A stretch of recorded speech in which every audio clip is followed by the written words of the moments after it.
Eu quero te fazer um convite. Que tal embarcar numa aula prática de educação ambiental? Garanto a você que não será chata. Vamos conferir juntos a reportagem? Nossa aula começa agora.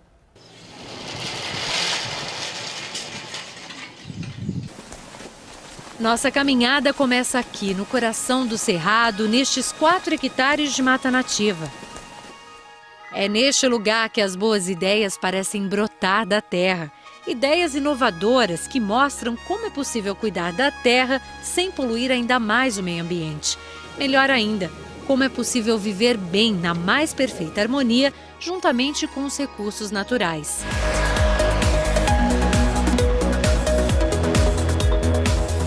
Você assiste agora a matéria inédita com o mestre em Desenvolvimento Sustentável Cláudio Jacinto, em pauta, os agrotóxicos e a permacultura.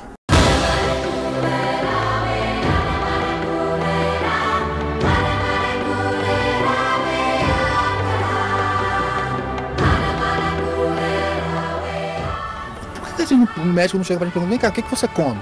Poucos médicos fazem isso. Quem faz são os médicos alternativos, né, das medicinas mais alternativas, né? E na verdade, tudo está interligado.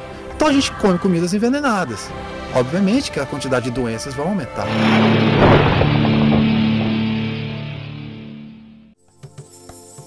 A permacultura pretende uma cultura humana que seja permanente, ou seja, que perdure, né? Então, o nosso conceito de sustentabilidade ele está aliado a essa capacidade, no mínimo, de atender 4 necessidades básicas do ser humano: alimentação, água, energia e moradia, por tempo indeterminado. Os nossos caminhos são todos feitos com reuso de marmoraria, né? Então a gente pega o lixo alheio e transforma em luxo. Uma ONG de Brasília está mudando a forma de construir casas e de viver sem agredir a natureza. Ela também ensina crianças de todo o DF a importância de se conservar o cerrado. Desenvolver modelos de ocupação humana sustentável. Esta é a missão do Ipoema, uma ONG de Brasília criada em 2005.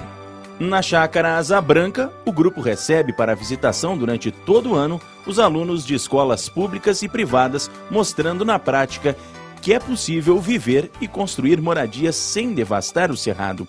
O grupo também promove cursos e palestras ensinando todas as técnicas que eles aprenderam. A apenas 25 quilômetros do centro de Brasília existe um local bastante diferente. É aqui na Chácara Asa Branca que o homem e a natureza aprenderam a viver harmoniosamente. Os moradores daqui adotaram um novo jeito de levar a vida, a partir de uma ciência chamada permacultura. E quem vai explicar isso pra gente é o professor de permacultura da UNB e um dos moradores aqui da chácara, o Cláudio. Cláudio, tudo bom? Tudo bem, prazer. Bem-vindo à Chácara Asa Branca. Obrigado. Ô Cláudio, queria que você explicasse o que é a permacultura. Bom, a permacultura é uma metodologia para planejamento de ambientes humanos sustentáveis, né? Então, a gente está visualizando a permacultura como a ciência do presente para o futuro, né? Cláudio, você é permacultor. Explica pra gente um pouquinho esse conceito, como é que ele funciona, quando é que ele surgiu. Tá bem. Bom, boa tarde, então, para o auditório. Quero também parabenizar a Ana, já conheci o trabalho, mas concordo com o deputado ao vivo, foi bem melhor. E quero dar um boa tarde especial para o pessoal do SEDLAN, que é uma escola que a gente interage lá, nossa ONG. Então é um prazer poder estar aqui com vocês, né, juntos. Bom, eu até fiquei pensando se a Vera ia me perguntar, porque fui apresentado como permacultor. Eu não imagino o ouvinte, o telespectador falando, é o quê? Bom, permacultor significa que eu trabalho com uma ciência, que é uma metodologia científica chamada permacultura. A gente tem uma proposta simples na expressão, mas muito complexa na execução, que é simplesmente construir o modo de vida sustentável. E a gente parte de uma premissa de que a sustentabilidade ela é sempre um processo sistêmico, é sempre em cadeia. Então, a minha maior preocupação hoje é alertar e mostrar para as pessoas isso, porque uma coisa é falar do lixo enquanto lixo, outra coisa é falar da água enquanto água, mas outra coisa é falar da nossa vida enquanto sistema. Então, por que se produz tanto lixo? Será que antes de resolver o problema do lixão não seria interessante a gente resolver a questão do consumo para que se gerasse menos lixo? E que lixo é esse? É isopor? É plástico? O custo energético para esse lixo virar lixo, né? A água, a mesma coisa. Por que a gente consome tanta água? 70% da água consumida é consumida na agricultura. Então, não é porque a gente precisa beber muita água, a gente tem que beber água para viver, mas a agricultura hoje consome 70% da água no mundo, né? E no Brasil não é diferente.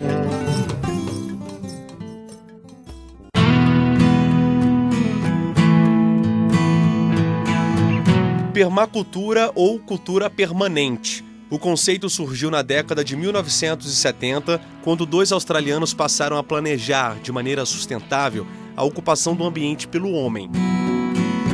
São hábitos, saberes, relações sociais e, acima de tudo, a forma como a população lida com a natureza. Permacultura é viver sem matar as fontes naturais da terra. Ela é uma ferramenta para que a gente comece agora a fazer escolhas mais sustentáveis e mais conscientes para que nas futuras gerações a gente tenha então um modo de vida sustentável. Cláudio é engenheiro florestal e mestre em desenvolvimento sustentável. Ele explica que no mundo da permacultura as escolhas são variadas e facilmente adaptáveis, quando se constrói uma casa, por exemplo. O projeto arquitetônico em si, você vai desenhar para aproveitar a luminosidade, para aproveitar ventos predominantes, para se integrar ao ambiente, né? Tentar cortar o mínimo possível ou fazer o mínimo possível de aterro, né? Depois do projeto pronto tem a escolha dos materiais. E aí que a gente entra numa seara bem interessante, porque grande parte dos recursos naturais que são consumidos por todas as atividades humanas, cerca de 50% está correlacionado à construção civil. A casa do Cláudio fica na zona urbana, próximo ao Lago Norte, área nobre de Brasília. Salve, eu sou o Cláudio CJ, sou idealizador desse workshop Escolhas Sustentáveis. Eu sou também o idealizador do IPOEMA, que é o Instituto de Permacultura aqui de Brasília. Antes de mais nada, eu quero te dizer que se você estiver começando esse workshop por esse episódio, eu te peço que você volte ao episódio 1 e 2, porque se trata de uma série de 3 vídeos e esse aqui é o terceiro. Então uma ideia que começa lá no primeiro, vai evoluindo no segundo. Então se você começar por aqui, pode ser que alguma coisa não faça muito sentido. Você pode até começar por aqui, mas eu te peço que assista também o episódio 1 e o episódio 2, tá? Se você está me acompanhando, assistiu o 1 e o segundo, obrigado por estar aqui de novo comigo. Hoje eu vou começar a falar um pouquinho mais da ideia central desse conceito que eu estou trazendo de escolhas sustentáveis. O objetivo hoje é a gente evoluir nisso enquanto um conceito, né? Que história é essa de escolhas sustentáveis? Lembrando que é uma compilação dos meus 20 anos de buscador por uma vida mais sustentável, de professor e praticante da permacultura há 16 anos. Então é uma troca que eu estou fazendo aqui e que pode ser que a gente evolua aí para os próximos passos, porque eu tenho tido uns feedbacks muito bacanas. Inclusive eu queria começar te mostrando isso. Eu tenho recebido bastante comentários na página aqui do workshop, aqui embaixo desse vídeo você pode ver. E se você não deixou ainda seus comentários, suas perguntas, você pode deixar também. Então antes da gente começar o conteúdo desse episódio 3, eu queria dar uma lidinha em alguns comentários, como esse, por exemplo, da Helga. Olha só que coisa, eu não sei se fala Helga ou Elga, mas olha só que coisa bonita que ela escreveu pra gente. Ai, ai, meu coração, menino Cláudio dos céus. Você me fez chorar com o vídeo 2. Minha emoção aflorou, sabe? Você conseguiu tocar minha alma. Eu senti uma esperança tão forte, mas tão forte, uma vontade de lutar mais ainda pela vida boa, pela vida saudável, pelas minhas crianças e por todas as crianças do mundo e de todas as idades. Acho que esse workshop tem o papel de tocar nossos corações, não só no sentido das escolhas sustentáveis, mas também de sermos livres para escolher o belo num mundo feio. Escolher a fraternidade num mundo egoísta, escolher o amor num mundo de guerra, escolher a cooperação num mundo competitivo. Muita gratidão, querido. E se você pensa em fazer um curso online de permacultura ou de módulos dela, acho a ideia maravilhosa. Eu estou na lista, pode crer. E a Helga Gonzaga Martins, ela continua, é longo o comentário dela. Olha, eu confesso, eu sou um cara bastante emotivo. Eu chorei a primeira vez que eu li isso, porque é exatamente isso que eu estou fazendo aqui, buscando o coração das pessoas. Inclusive eu lembrei de um trecho de um documentário que eu pude fazer parte, e eu queria também apresentar esse trechinho antes de continuar, inspirado aqui por essa fala da Helga, por esse texto da Helga. Eu não trabalho para mim, eu trabalho para o contínuo, ou seja, no contínuo. Eu não vejo a mim mesmo, eu vejo o macroorganismo contínuo. E dentro desse contínuo são tanto as da própria espécie, seja ser humano, quanto os outros. E para mim não faz diferença. Se a gente segue o fluxo da natureza, dos processos da Terra, que segue os processos celestes, Não tem erro. Pode relaxar e aí a gente começa a apreciar a beleza das coisas. Yeah, at present we live, or I should say myself, I live in a time of a lot of transformation, a lot of information. If we separate ourselves from nature, then our mind becomes our master. Exatamente esse entendimento de separação nos levou a um processo completamente desconexo. As coisas não tem nada, tem conexão com nada. Don't want my mind to block me from what is really coming. O tempo dos saltos revolucionários da humanidade vem reduzindo drasticamente. Então eu acho que pós-revolução da comunicação é essa revolução da alma. Então, vamos continuar aqui só para você ter uma ideia de outros comentários, como é que tá legal esse feedback das pessoas. Olha o que o Neri Ribeiro escreveu. Cláudio, me emociono em ver e saber que tem tanta gente boa e que está encontrando o caminho para uma vida melhor. Gostaria muito de fazer um curso de permacultura completo. Vai com fé, meu amigo. A Fabi. CJ, muito bom essa troca de experiência. Seria muito bom ter um curso com práticas que já possamos fazer aonde moramos. Apartamento, na maioria das vezes. Tipo, como fazer compostagem, incluindo a elaboração de composteiras, produção de horta orgânica, captação de água da chuva, etc. Curso online seria divino e com certeza vou gostar muito. A Bianca. Gostei muito do primeiro vídeo, CJ. Sou professora do curso de Ecologia na UFS e ministro a disciplina de Conservação e Manejo de Agroecossistemas. Portanto, os temas que você trata são bastante pertinentes para enriquecer as minhas aulas. Obrigada. Aguardo ansiosa o próximo. Abraços. A Dilva Carvalho. CJ, muito boa sua iniciativa de colocar no papel as escolhas sustentáveis. Está sendo uma autoavaliação do que tenho feito de mudanças e o que é preciso melhorar. A atual formação da sociedade é meio isolada e isto nos deixa meio perdidos e isolados desmotivamos e cedemos. Às vezes me senti exagerada na contenção de gastos e o contato com outras pessoas que estão nesta caminhada é escasso por enquanto. Então sugiro um grupo no Face para que possamos trocar. O 11º item, na minha opinião, é consequência de nossas transformações, mas poderia ser falado mais sobre isso. Muito obrigado. A Lídia Chazin. Nossa, muito bom. Já assisti os 2 vídeos e gostaria sim que tivesse continuidade. Eu penso em como ser sustentável morando em apartamento e passando 4 horas por dia me locomovendo para o trabalho. Você já listou os 11 tópicos no segundo vídeo. Alguma coisa já pratico, como ser menos consumista. Comprar o necessário de alimentação, de vestuário e de itens. E não foi tão difícil. Fiz um curso de compostagem miocários e aí o comentário dela continua. A Maria Paula. Que bacana, CJ. Eu já havia visto outros vídeos seus e os utilizo em algumas aulas do curso de saúde coletiva da UNB. Grata por compartilhar seu conhecimento e por nos inspirar. A Maria Hilda. Acabei de assistir o segundo e continua empolgante, envolvente, CJ. Abraços. O André. Cláudio, parabéns pela iniciativa. Irá contribuir para o despertar de muitas pessoas para o modo de viver ecologicamente correto. A Thaís Marra. Parabéns pelo novo formato, CJ. Você trouxe elementos fundamentais e muito motivadores. O Gilberto Torres. Está fazendo um grandioso trabalho, Cláudio. Parabéns. A Rita Bonifácio. Gratidão por tanto conhecimento que o senhor está transmitindo. Me senti profundamente tocado por essa ideia e o melhor que essa ideia é possível na prática, de forma simples e em unidade com o cotidiano da nossa vida. Muito obrigado, Rita. Ronaldo Takei. Muito boas suas palestras. Estão sendo proveitosas. Acredito nos conceitos da permacultura, mas ainda estou tentando botar em prática. Realmente é como você falou. A teoria na prática é outra. O comentário do Ronaldo também é longo, também continua. Suzy Mendes. Parabéns, CJ. Muitas coisas boas aprendi com esse primeiro vídeo. Espero poder assistir todos os outros. Tenho certeza que todos estamos ganhando com esse excelente trabalho que você desenvolve. O Rodrigo Bastos. CJ, creio que um curso online seria de muita valia e de interesse de muitos. Como sabemos, no Cerrado, bem como na Amazônia, há uma crescente de áreas degradadas e ou abandonadas. Um curso de permacultura voltado para a restauração de áreas mencionadas acima seria de tamanha importância.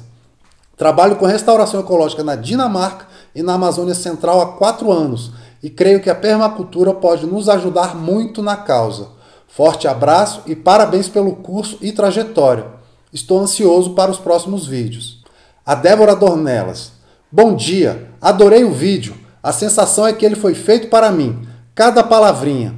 Essas dúvidas que você colocou que são frequentes, por exemplo, em relação ao que podemos fazer na cidade, no nosso apartamento. Se essas pequenas coisas que podemos fazer valem a pena. Se eu poderia fazer alguma coisa sustentável na cidade, porque de fato imaginamos que temos que ir para o mato e nos afastar de tudo, o que é muitas vezes inacessível. Enfim, você é uma inspiração. Obrigado por essa oportunidade. Eu fiz o curso do IPOEMA de Vida Sustentável na cidade, mas tenho certeza que esse workshop vai ser enriquecedor também. A Tatiane Marie. Parabéns, trabalho lindo, uma comunicação profunda e verdadeira. Sim, mais cursos online seriam muito bem-vindos. Tenho muitas curiosidades, mas até o presente não consegui fazer os cursos presenciais. A Liliane Arruda. Estou amando. A Patrícia. Que coisa linda. Vida longa. Pois bem, então, feita essa leitura aí que me enche a alma, me enche o coração, vamos dar continuidade à nossa série. Esse episódio 3, eu quero trazer para você assim, um pouco de onde surgiu a ideia, que ideia é essa, né, de escolhas sustentáveis. Relembrando que a ideia original do workshop é falar com pessoas que querem ter uma vida de menor impacto, pessoas que estão buscando a sustentabilidade na sua própria vida, pessoas que querem trabalhar com as questões socioambientais, levar isso para uma vida, para o seu aspecto profissional, né, de vida, ou pessoas que estão preocupadas e querem trabalhar por um futuro melhor para os seus filhos, netos e assim sucessivamente. Então, esse workshop, como eu tenho dito, ele é para pessoas comuns, como eu e você, né, que querem de fato buscar uma mudança na vida, visando uma mudança do mundo, uma mudança na nossa sociedade, levando em consideração essa questão da sustentabilidade não só ambiental, mas também da sustentabilidade social, da equidade e da justiça. Então, veja, a minha impressão que eu tenho hoje assim, em relação às pessoas nessa temática ambiental, eu acho que a gente tem 2 grandes grupos. As pessoas que não têm consciência do problema e as pessoas que têm consciência.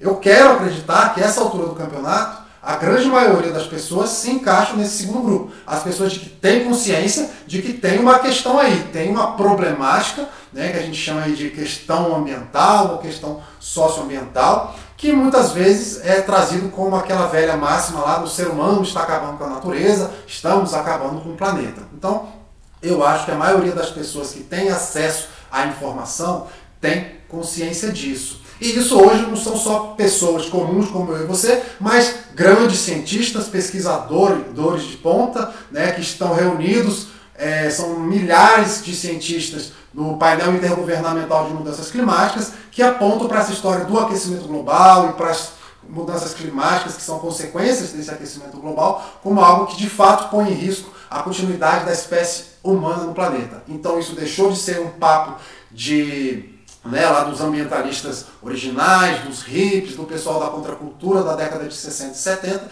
e hoje isso é uma visão científica e eu, de novo, quero acreditar que uma visão massiva das pessoas de que a gente tem um problema a ser olhado e ser enfrentado. Então eu estou falando com esse grupo das pessoas conscientes. E esse grupo das pessoas conscientes eu também subdivido em 2 grupos. As pessoas que têm essa consciência e ponto final, né, ficam com essa consciência, mas ainda não estão buscando nenhuma ação em relação a isso, e as pessoas que têm essa consciência e que começaram a buscar fazer a sua parte, a procurar um jeito de contribuir para sanar essa situação. E para mim, a grande diferença entre esses 2 grupos é que no segundo grupo são pessoas que entenderam que elas são parte do problema. E uma vez que são parte do problema, são corresponsáveis pelo problema, são também responsáveis pela busca da solução. Podem ser responsáveis pela solução desse problema. E essa percepção ela acaba sendo cada vez mais desenvolvida à medida que a gente procura a informação, pesquisa e estuda. Então veja, como é que eu enxergo esse caminho? No primeiro momento a gente descobre que tem uma problemática ambiental que põe em risco a nossa própria espécie, entre outras coisas, né, que põe em risco a quantidade enorme de vida. Um parêntese aqui, eu não sei se você sabe, mas nós estamos passando pela 6ª extinção em massa na história, né, da vida no planeta, e essa extinção ela já é corroborada pelos cientistas de que tem a ver sim com a presença humana no planeta, né, com tudo que a gente está fazendo, todos os tipos de poluições que a gente fica causando. Então, realmente, quando a gente fala de ameaça à vida, é algo que já está acontecendo. Mas, fechando o parênteses, então, essas pessoas, assim como eu, vão buscando informação, pesquisando, estudando, e descobrem que o buraco é bem mais embaixo. A gente percebe o que eu tenho falado aqui, que tudo o que a gente faz é insustentável. Tudo o que a gente faz deixa um rastro de degradação, muito chamado de pegada ecológica. Nós somos um elo de uma cadeia de insustentabilidade. Nós estamos, infelizmente, presos nessa corrente. Nós somos o último elo dessa cadeia de insustentabilidade. E aí, quando a gente descobre isso, o que acontece? Aí eu, de novo, subdivido em 2 grupos. O grupo que vai se imobilizar, que vai ficar tão assustado perante o tamanho do problema que tem que ser enfrentado e vai se paralisar. Eu falei disso lá no episódio 1. Né? E aí, o outro grupo, ele é o grupo que vai ter uma motivação inicial tremenda, né? Vai bater um desespero positivo, ele vai falar, nossa, é tanta coisa que eu tenho que começar agora. Vai arregaçar as mangas e vai começar a fazer. E é desse segundo grupo que eu quero falar agora. Por quê? O primeiro grupo paralisou, está paralisado. Seria bom que chegasse até o nosso workshop ou que descobrisse coisas como a permacultura, né? Eu falei bastante de permacultura no episódio 1 e no episódio 2, que entendesse coisas sobre a teoria de Gaia, essa visão sistêmica que eu também falei no episódio 2. Seria legal que as pessoas que estão só na consciência e paralisadas pudessem ver aquela listinha que eu compilei das 11 atitudes comportamentais para começar a mudar. Eu falei disso no episódio 2. Mas, voltando aqui ao segundo grupo, aqueles que se desesperam e começam a fazer, que foi o meu caso há 20 anos atrás, eu percebi que isso tem um prazo de validade, tem um tempo de duração. Porque a mudança é tão tremenda, o esforço é tão profundo, é o que a gente chama de um esforço hercúleo. A gente tem que fazer muita força, muito trabalho, muita dedicação para conseguir mudar nossa vida inteira e da nossa família, né, de todas as nossas relações imediatas. Então isso acaba sendo, do ponto de vista humano, insustentável. Do ponto de vista pessoal, isso pode levar a um estresse muito grande, né? E a gente não quer que ninguém tenha problemas emocionais e até mentais por conta dessa necessidade de mudar. A gente precisa de pessoas saudáveis e fortes para promover essa mudança. E é aí que entra, a partir de uma premissa do Bill Mollison, que ele fala, seja responsável pela sua própria existência. Aliás, a permacultura ela tem algumas premissas que são frases chaves que dizem muito. Eu acabei não passando por ela ainda nos outros episódios, então vou abrir um parênteses aqui para falar de algumas delas. Então a primeira grande premissa da permacultura é essa, seja responsável pela sua própria existência. Quando a gente ouve isso no primeiro momento, a gente entra nessa percepção um pouco enganosa de ser autossuficiente. Ser responsável pela sua própria existência é lembrar que estamos num mundo interconectado. Não só pela internet, no mundo ecológico nós estamos interconectados. Eu falei disso lá no episódio 1. Perdão, no episódio 2, com a teoria de Gaia e com a visão sistêmica. Então, quando a gente entende que está nesse mundo interconectado, nessa ecologia, nessa teia da vida, como uma parte de um todo muito maior que interage, inclusive de modo que a gente não enxerga, né? A grande parte dessas relações são microscópicas, né? No grupo das bactérias, enfim, e de fungos e etc., que estão regulando a vida e a gente nem sabe que eles estão aí trabalhando, né? Então, essa percepção, a partir dessa premissa de seja responsável pela sua própria existência, ela não está falando de busque ser autossuficiente, busque ser 100% autossustentável. Não é exatamente isso, tá? Mas uma outra grande premissa importante é trabalhar com e não contra a natureza. Tem uma outra que é trabalhar com quem se importa, e aonde importa, né? Então a gente não vai ficar dando murro em ponta de faca, a gente vai fazer a nossa parte e transformar pelo modelo. Mas voltando aqui então a essa ideia de que a gente tem uma mudança profunda para fazer, eu tenho dito que a gente precisa reaprender a viver. A percepção que a gente tem após esse ímpeto inicial de querer fazer tudo, a minha proposta é que a gente pare, respire e com maturidade a gente entenda que uma vez que estamos falando de uma mudança gradual, profunda, uma mudança cultural, né? Eu chamei lá no episódio 1 de uma revolução cultural, a gente precisa entender de que nós estamos nos primeiros passos. É como se isso fosse uma maratona e a gente ainda estivesse nos primeiros quilômetros. E essa maratona é uma maratona intergeracional. Ela não foi começada por nós. Ela foi começada, de fato, na década de 60, 70, depois passou pela geração dos 90, e agora nós estamos aí na terceira, quarta geração discutindo e agora muito mais colocando em prática essas mudanças. E os nossos filhos vão continuar essas mudanças a partir do nosso modelo, a partir da educação que é feita de modo velado, a educação que não é falada, a educação que rompe paradigmas sem falar de paradigmas, onde a gente naturalmente vai mostrando que não, as coisas não são assim, elas estão assim, elas estão insustentáveis. O jeito que se constrói hoje é o jeito que se constrói hoje, mas não é o único jeito de se construir. O jeito que se produz alimento hoje em monocultura é o jeito predominante, mas hoje já se produz de modo agroecológico, já se produz usando os mesmos princípios ecológicos que acontecem numa floresta, dentro de um sistema agroflorestal. Hoje a energia não precisa mais vir do petróleo, né? E por aí vai. Então, essa percepção um pouco mais madura de que nós somos limitados para promover em uma geração essa mudança é da onde surge o conceito de escolhas sustentáveis. Então, escolhas sustentáveis, ele é um processo, né, que eu estou organizando de sistematização desse processo que as pessoas têm que passar de ir escolhendo mudar aos poucos. Um momento aqui, outro momento ali. Então veja, escolhas sustentáveis é um processo na vida das pessoas e eu estou sistematizando enquanto um processo pedagógico, um processo didático de troca da minha experiência, das minhas experimentações e dos meus estudos de 20 anos. Isso é a ideia do Escolhas Sustentáveis e é por isso que eu estou aqui promovendo esse workshop. E a partir dessa promoção desse workshop, né, aqui gratuito, eu quero mensurar e avaliar se faz sentido, se isso reverbera. E como eu já tenho visto os feedbacks e os comentários, eu quero agora te dar uma notícia em primeira mão. Eu vou sim fazer uma proposta de continuidade para poder apresentar de um modo mais sistemático isso que ainda está de um modo, digamos, embrionário. Então eu vou gravar um quarto vídeo, tá? Uma notícia aqui em primeira mão para você. Eu vou gravar um quarto vídeo fazendo uma proposta de continuidade desse processo.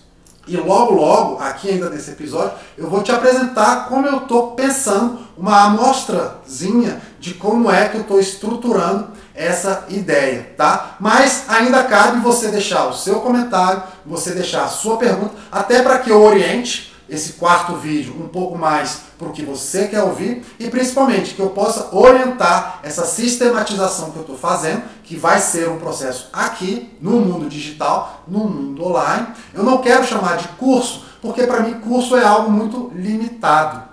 Um curso ele tem uma direção única e eu estou falando aqui de algo muito amplo, né? Eu estou falando de diversos caminhos possíveis dentro de uma mentalidade. Nós vamos abordar muito mais uma questão de mentalidade. É claro que vão ter muitos ensinamentos práticos, de novo, troca sobre erros e acertos, mas nesse primeiro momento, que eu pretendo que seja um grande momento, longo e continuado, processual, eu quero falar de mentalidade para escolhas sustentáveis. Oi, meu nome é Mônica Passarinho. Tem bastante tempo que o contexto da sustentabilidade está na minha vida. Eu trabalho com educação para a sustentabilidade e eu conheci o CJ no início dos anos 2000. Ele foi meu professor em permacultura E isso foi um marco para esse contexto da sustentabilidade na minha vida pessoal e profissional. É impressionante a didática e o conhecimento que o CJ tem e como ele consegue dialogar com as expectativas individuais de cada um, trazendo uma série de referências para o contexto local de cada um. E isso é muito valioso, porque na verdade a sustentabilidade na prática só acontece quando a gente interage com as nossas características locais. Então, fazer escolhas sustentáveis passa por esse conhecimento de onde a gente está. Então, fica a dica aí desse curso para vocês. Então, essa história, esse insight do Escolhas Sustentáveis, ele parte da minha própria experiência. Eu me enquadrei nesse grupo do desespero, do quero mudar tudo agora. Com 19 anos eu conheci a permacultura, com 20 eu comecei a estudar profundamente, com 21 eu estava na Chácara Asa Branca, já trabalhando com a mão na massa, e eu queria fazer tudo. Eu queria fazer minha própria casa, eu queria produzir minha própria comida, eu queria ser autossuficiente em água, só com água da chuva, o que é viável, o que tem gente fazendo hoje, a gente fez durante muito tempo na Asa Branca.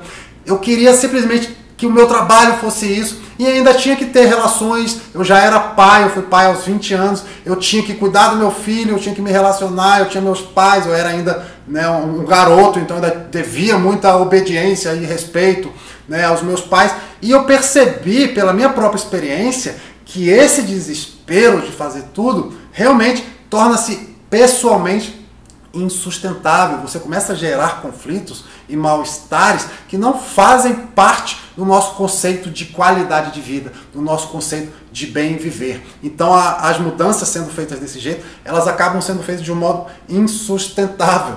E aí, o que eu percebi? Qual foi o grande insight do Escolhas Sustentáveis? A gente fala muito de fazer o mínimo viável, e isso é legal, a gente fazer o mínimo possível, o mínimo viável. Mas o que eu estou querendo trazer é um conceito de viável significativo. Qual que é a ideia do Escolhas Sustentáveis enquanto proposta de transformação concreta? Eu acho que as pessoas podem ir mudando um pouquinho esse mínimo viável, esse mínimo possível em vários aspectos da sua vida, mas elas podem escolher alguns aspectos para dar um passinho além e fazer o viável significativo, ou seja, trabalhar conscientemente para aumentar esse impacto positivo de transformação, mudar a si mesmo um pouquinho mais, botar um pouco de esforço a mais disso. Então são aquelas mudanças onde a gente vai estar concentrado nelas. Em alguns aspectos da vida a gente simplesmente vai estabelecendo isso enquanto rotina e vai fazendo algo dentro de um aspecto de naturalidade. Porém, existe um aspecto onde eu estou sugerindo dentro das Escolhas Sustentáveis que a gente bote um foco um pouquinho maior. No meu caso, bom, eu trabalho com isso, né? Mas eu moro numa casa de barro, eu tenho esgoto tratado no meu quintal, né? No momento aqui na minha casa, é uma casa nova, essa é a 16ª obra de barro que eu faço, a minha segunda casa, né? A outra lá no Centro de Permacultura Asa Branca, milhares de pessoas já visitaram, mas essa casa ela está toda projetada para o armazenamento de água de chuva, né? Lá na Asa Branca a gente passou alguns anos bebendo só água da chuva, existem alguns exemplos disso. O meu trabalho é isso, então a minha vida profissional tem bastante foco nisso, né? Dessa proposta das mudanças em prol da sustentabilidade, das escolhas sustentáveis. Eu escolhi trabalhar com a questão da sustentabilidade. E outro aspecto muito forte na minha vida é a educação. Tanto no meu trabalho, onde eu sou professor, escolhi isso, e a partir do meu modelo eu vou transformando e educando também, mas principalmente essa educação do dia a dia, a educação dos meus filhos, não só escolhendo uma boa escola para eles, mas sendo um modelo crítico, né, de olhar para a sociedade, fazendo a crítica positiva, a crítica construtiva, né, a proposta de como transformar. E a partir disso, isso vai irradiando. Então, a minha esposa vive comigo desse jeito. Os meus pais incorporaram esses aspectos e perceberam a importância da questão ambiental. É você perceber que o que você sempre aprendeu como certo nem sempre é a melhor opção mesmo, assim. Isso é difícil. A transformação interna que você viver num sistema desse promove dentro de você, né? Te exige. Não é algo fácil, né? Mas daí você começa com uma reestruturação da sua pessoa que transborda, né, na sua relação com todos, com o meio que você vive, com o futuro dos seus filhos, com a educação, com o que você deseja, com o que você sonha. Né? Que as flores vêm depois do que você, da sua parte feita, do seu esforço.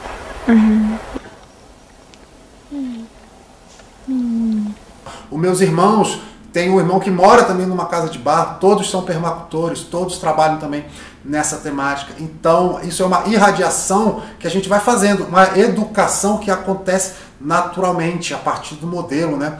Os colegas dos meus filhos, né, do Ian e da Maria, vão aprendendo isso, né, ali por observação e vão levando para os seus pais, e assim a gente vai construindo essa rede. O primeiro passo foi construir sem desmatar. As casas foram feitas seguindo um método alternativo, a permacultura. Os pilares são de madeira do cerrado, árvores que costumam ser desprezadas e usadas apenas para carvão. As paredes são de barro, o que garante um interior geladinho e refrescante o ano todo. Ar-condicionado e ventilador são dispensáveis por aqui. As janelas grandes de vidro garantem que as luzes só sejam acesas à noite. O banho quente vem de um sistema mais barato. Custou R$300, construído pelos próprios moradores. É na Chácara Asa Branca, a apenas 30 quilômetros do plano piloto, que cresce Luan. Os pais querem deixar para o filho de 3 anos uma lição de respeito ao meio ambiente, sem a restrição do conforto, para o resto da vida. A gente busca aqui mostrar para as pessoas que a gente vive bem de uma forma mais, vou chamar assim, inteligente. Então, agora, ainda mais agora, falando em aquecimento global, as pessoas estão começando a entender mais, a gente percebe que todos ganham com a nossa própria economia aqui, né? Todos ganham com a nossa pequena escala de família aqui. Então, se todos começassem a talvez a morar assim, ter essa opção, aí o ganho seria maior ainda. Toda a água que vem do chuveiro, vem da pia, ela é direcionada para um buraco, né? Esse buraco vai estar cheio de matéria orgânica, grossa, galhos grossos, pau de escora, resto de obra, né? Então a gente também aproveita outros elementos que virariam lixo, entulho, né? A gente também aproveita para fazer o tratamento dessa água também. Com a água entrando nesse sistema, essa matéria vai virando um material esponjoso, absorvendo essa água, que por si só vai ter o processo de evaporação normal, e ao redor desse sistema a gente planta bananeiras ou plantas de folha larga, né? Quanto maior a biodiversidade para o nosso caso, sempre melhor, né? Por que plantas de folha larga? Porque essas plantas, elas têm a capacidade de evapotranspiração muito grande, né? Então elas vão ter uma troca, tirar essa água da terra e jogar para a atmosfera. Por isso a gente contribui inclusive para o ciclo da água, né? Que funciona dessa maneira, né? Mas, alguns outros aspectos da minha vida, eu não sou o melhor exemplo. Então, eu, por exemplo, ando de carro. O meu aspecto de mobilidade na cidade ainda está dentro do convencional. É claro que eu procuro diminuir, é claro que a gente evita um transporte de carro desnecessário, trabalho com a lógica sempre de carona solidária, mas eu ando no carro e muitas vezes sozinho. Geralmente eu estou indo sozinho buscar, né, um filho ou uma filha, mas acontece isso. Enquanto outras pessoas escolheram o aspecto da mobilidade como seu ponto principal. Ali é onde ela quer fazer a diferença, ela quer fazer o viável significativo. Então são pessoas que só andam de bicicleta ou que só andam a pé, pessoas que mudaram de endereço para ficar perto do trabalho, para poder ir para o trabalho a pé ou de bike, pessoas que mudaram as escolas dos seus filhos para perto de casa. Tem outras pessoas que botam foco na alimentação. Eu, pessoalmente, a minha alimentação principal ela vem do CSA, né, que eu falei lá no episódio 2, a comunidade que sustenta a agricultura, onde eu compro direto do produtor, no modelo de economia colaborativa, alimentos agroecológicos, onde eu sei a procedência, onde eu posso ir plantar e colher junto com o agricultor, né? Nós nos consideramos co-agricultores dentro dessa lógica do CSA. Se você ainda não viu, volte no episódio 1, volte no episódio 2, onde eu falo um pouco disso, mostro até um trechinho de uma cena de eu indo buscar isso, Mas algumas pessoas botam foco absolutamente na alimentação e tem a alimentação totalmente regrada para uma alimentação mais saudável, uma alimentação mais inteligente, abre mão, né, até da batatinha frita, que eu eventualmente vou ao cinema e como uma pipoca que pode ser de milho transgênico, que pode, né, enfim, comer uma batata numa lanchonete, fazer um lanche. Então isso na minha vida é um aspecto que eu relevo. Por quê? Veja bem, não relevo a alimentação como um todo, que é carro-chefe dessa transformação. Mas eu não vou ser aquela pessoa que vou frustrar uma ida ao cinema de poder comer uma pipoca com minha filha. Porque isso tem a ver com esse processo gradual e com essas mudanças graduais, né? Então, a ideia de que a gente escolha dentro de uma dessas áreas, alguma ou algumas, para botar uma energia nessa transformação, tá? Essa é a ideia que eu estou sistematizando, esse é o insight que está dentro do Escolhas Sustentáveis.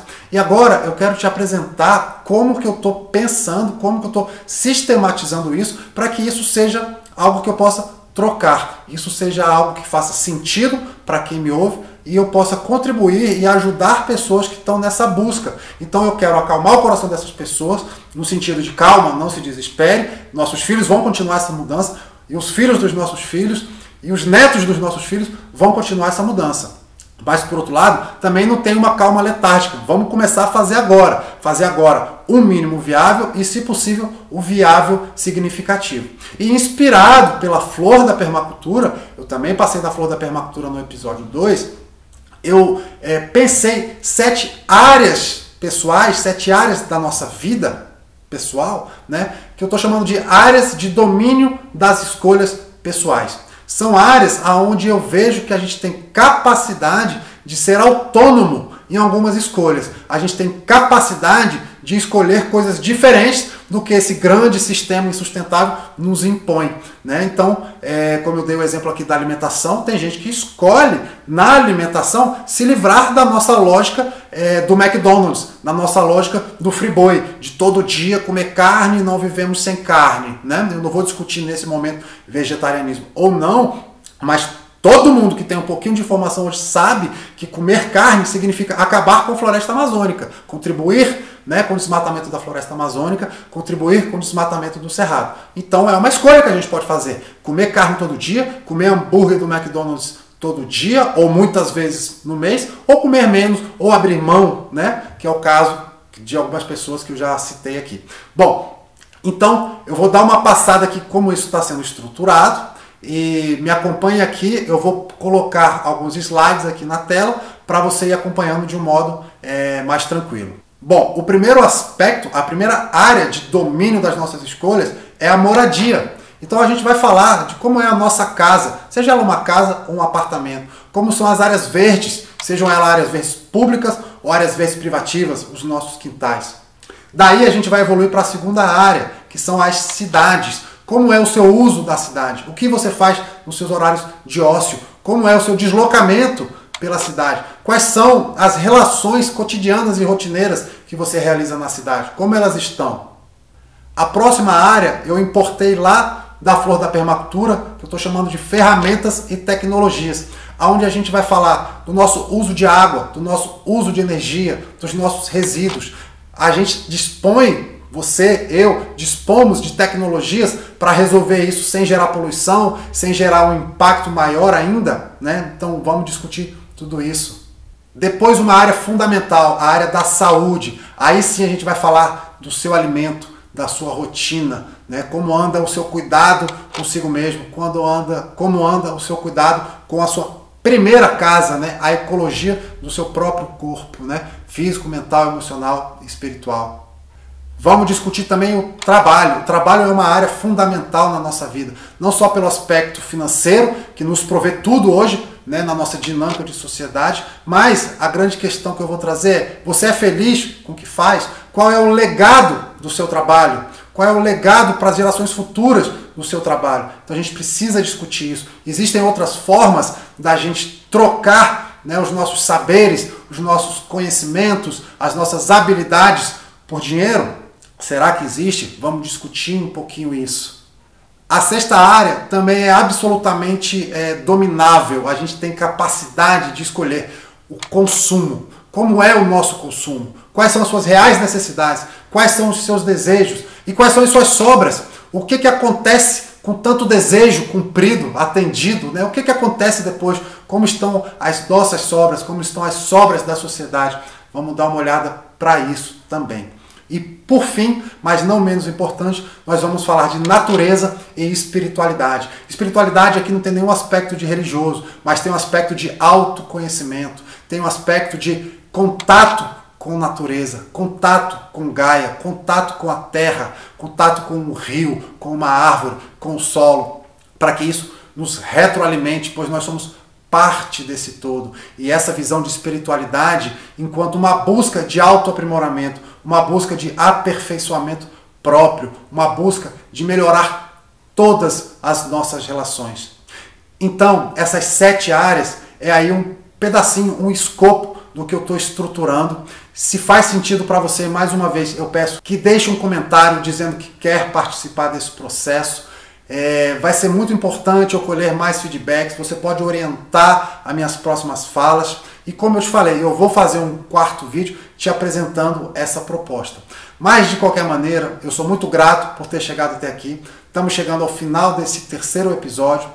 Eu programei essa série para ser uma série de 3 vídeos. Estou muito satisfeito com tudo que eu colhi, com tudo que eu recebi.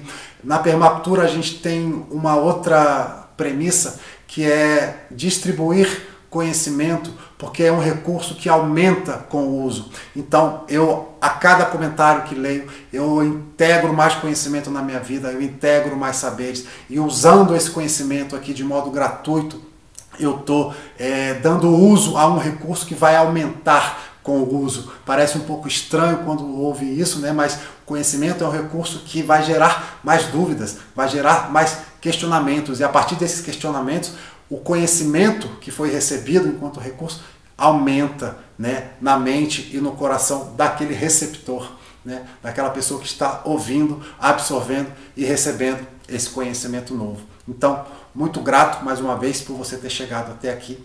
Eu queria dizer que eu me sinto muito feliz, é uma honra muito grande para mim ser um mensageiro dessa possibilidade e dessa calmaria. Eu quero colocar uma calmaria no meio desse desespero, de que sim, é possível a gente mudar. Essas mudanças graduais são importantes, e é por isso que eu fundei uma ONG, uma ONG, há 13 anos atrás, para levar gratuitamente a permacultura para onde ela não chegaria. Então são milhares de pessoas que já foram atendidas dentro dos nossos projetos, dentro de escolas públicas e também dentro de assentamentos, dentro de periferias. Mas a gente tem um aspecto que é o valor do que a gente está fazendo. E muitas pessoas buscaram a gente e pagaram pelos nossos cursos. Pessoas que perceberam a importância disso, né, de destinar um determinado valor para esse conhecimento. Então os cursos de permacultura no Brasil variam aí de R$ 2.000 a R$ 3.500. No Ipoema, em média, o nosso curso de 80 horas custa hoje em torno de R$ 2.500. E, no entanto, a gente faz aqui um grande esforço de levar isso também com essa gratuidade. Mas eu queria dizer que, para mim, cumprir a missão da permacultura é algo que não tem preço, né? Ele tem valor em si, tem muito valor, mas não tem preço. Esse preenchimento da alma, essa possibilidade de enriquecimento e de me realizar, me sentir realizado, sabendo que eu estou deixando um legado de um futuro melhor para os meus filhos, para os meus netos, para os meus bisnetos, para os meus tataranetos. Meu nome é Lucas Miranda. Eu sou formado em biologia, sou biólogo de formação, mas hoje em dia eu trabalho com permacultura, eu trabalho com restauração de ecossistemas através do design permacultural e da agrofloresta, e desde projetos com comunidades de base, comunidades tradicionais, até consultorias, pessoas particulares. Permacultura mudou a minha vida em quase tudo, porque depois que eu conheci a permacultura em 2011, 2012, ela virou basicamente a filosofia da minha vida. Assim, eu sigo todos os princípios, tudo que eu vou fazer, cada dinheiro que eu vou gastar, eu penso. E enfim, essa cultura da permanência mesmo, né? Tudo que eu faço hoje eu penso em, pô, o que a gente pode fazer para prezar pela vida do ser humano para sempre aqui nesse planeta, né? Não só a minha vida, mas a das futuras gerações. Então, para mim, a permacultura me ajuda a tomar escolhas sustentáveis, porque através da ética, dos princípios permaculturais, eu consigo, enfim, escolher alimentos, por exemplo, e produtos de pessoas que de fato produzem e que não tem muitos atravessadores e que o lucro não vai para uma pessoa só, tentar distribuir a renda, tentar gerar através dos meus atos, tanto tipo até onde eu vou fazer cocô e o que eu vou comer e comprar, isso tudo, né, se a gente for pensar em tudo isso, tudo pode ter um impacto positivo, tudo pode ajudar alguém, tudo pode gerar um benefício, tanto quanto um malefício também. Então, se a gente souber fazer essas escolhas, pensando no planeta e nas outras pessoas, acho que facilita aí a escolha e uma atitude sustentável. O CJ é o cara mais importante aí nessa transformação permacultural na minha vida, porque ele foi o primeiro professor de permacultura que eu tive, o primeiro lugar que eu tive aula foi aqui na Chácara Asa Branca, foi a primeira pessoa, eu vim fazer um PDC, fiquei 10 dias aqui, o CJ botando um monte de pilha na minha cabeça e umas palavras difíceis e uma fala inteligente assim, porque ele é muito inteligente, mas muito político, muito politizado também. Então ele é o grande responsável por ter feito a permacultura ser esse encanto que é na minha vida, assim. É bastante por causa dele que eu resolvi ser permacultor. Depois que eu fiz o curso, eu nunca larguei da cola do CJ, mas ele é foi o primeiro professor e é até hoje o grande professor. Eu acho o CJ um cara muito inteligente e acho que o grande lance que me encantou aqui na Chácara Asa Branca foi quando eu vi ele falando, né, com toda a inteligência e eloquência que ele tem e tal, mas não só o que ele fala, eu vi as coisas colocadas em prática aqui também. Então eu vi as paredes de barro, eu vi os tanques que ele cavou, né, eu vi o design, a filosofia e o discurso dele aplicados na prática aqui e dando de fato um retorno, criando alternativas de um mundo aí que eu já estava meio de saco cheio, né. Vi que a permacultura pode ser essa alternativa aí, que a gente pode sim ter uma vida bela, boa e abundante. Meu nome é Rotier, trabalho com permacultura há uns 4 anos. Trabalho mais com bioconstrução, mas a gente vem fazendo nossas ações permaculturais todos os dias no nosso cotidiano. CJ chega na minha vida quando eu ainda estava cheio de dúvidas do como fazer, quem que eu tenho que recorrer, e o camarada chegou me dando os incentivos que eu precisava, botou fé em mim, falou vai lá que você dá conta, e a partir dele que ele me deu essa confiança de começar a trabalhar com permacultura, de começar a aplicar ela na minha vida em escalas maiores e levar para mais pessoas, que eu acho que é o grande legado do CJ, é a difusão da permacultura, né? Então acho que esse é o meu maior aprendizado com ele, que é de levar e chegar nas pessoas. A importância das pessoas fazerem escolhas sustentáveis estão relacionadas com tudo que a gente vive hoje. Desde a casa que a gente vai morar, desde como a gente vai para o nosso trabalho, se a gente separa ou não o lixo que a gente produz. Só essa pequena ação já gera um impacto positivo surpreendente. Você separar o lixo, tratar aquele lixo orgânico e devolver ele para o sistema como adubo e não como contaminante. CJ é um camarada muito claro nas ideias dele, então quando a gente está com alguma dúvida, o cara sabe explicar de uma forma límpida, de modo que a gente não tenha dúvida, de modo que a gente também consiga enxergar aquele problema que ele está trazendo para a gente e enxergar principalmente a solução que muitas vezes a gente não está aplicando. Então ele vem como esse cara que muitas vezes mete o dedo na nossa ferida, falando que podemos fazer, como que é, vamos fazer. Então ele tem essa pegada de chamar o pessoal para carregar uma multidão para ir e fazerem as coisas acontecerem de fato. Então, essa transparência, o amor que ele tem pelo que ele está fazendo, carrega multidões com ele. E eu acho que isso daí é uma parada que ficou em mim forte. Eu sou a professora Eliette, sou professora das disciplinas de instalações 1 e 2 e de estágio em obras e coordeno mestrado também no UniCU, Centro Universitário de Brasília. Eu fiz o meu mestrado na UNB e eu trabalhei com a parte de conforto e consumo eficiente de energia e de água. E o meu doutorado, que eu fiz dentro da Fiocruz, Fundação Oswaldo Cruz, na área de saúde, né? Que eu sou arquiteta da Secretaria de Saúde aqui, eu trabalhei também com resíduos de água para a gente implantar nos hospitais, né? Reuso de água para a gente implantar nos hospitais também e qualidade do ar pelo sistema do ar-condicionado. A importância do trabalho aqui na Chácara Asa Branca é que eu venho aqui desde antes, acho que antes de 2007, e eu vi esse trabalho aqui que faz parte da minha disciplina de instalação 1 e 2, porque eu trabalho com os alunos com eficiência e a parte de sustentabilidade. Então é reuso de água, aproveitamento de água de chuva, resíduos, telhado verde, tudo que tem essa parte de eficiência, né, energia solar, energia fotovoltaica, eu trabalho com eles. Então eu acho importante eles virem aqui na chácara, porque com isso eles têm uma visão na prática, né, física, né, sobre todas essas eficiências hoje.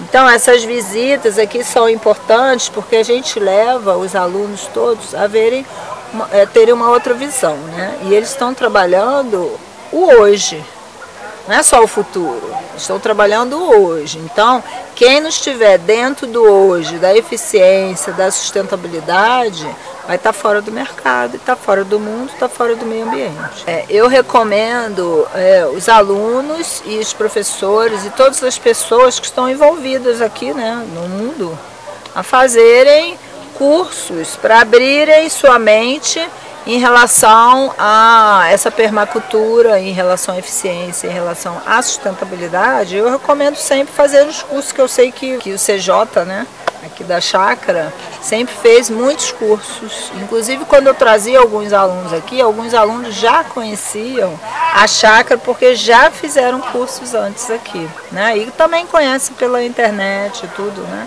Pelos sites, pelo Ipoema, né? Então eu recomendo, realmente.